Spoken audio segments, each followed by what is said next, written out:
Right Anakapalli జిల్లా బుచ్చయ్యపేట మండలం వడ్డాది గ్రామంలో మాజీ ఎమ్మెల్యే దొండ శ్రీరామమూర్తి కోడలిపై ఒక మహిళ ఆరోపణలు చేసింది.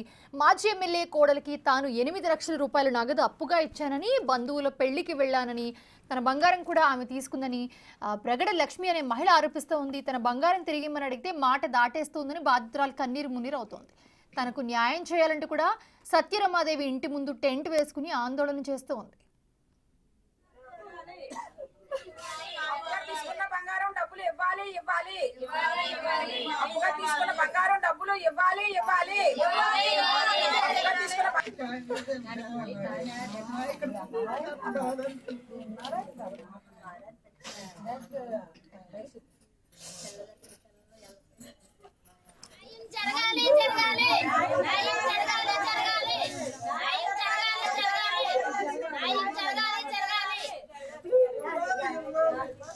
అయితే గ్రామ పెద్దలతో పాటు అధికారులు కూడా కలగజేసుకుని తనకు న్యాయం చేయాలంటూ ఇద్దరు పిల్లలతో పాటు నిరసన తెలుపుతోంది. మహిళ న్యాయం చేయకుంటే తమకు ఆత్మహత్య శరణ్యమని చెప్తోంది.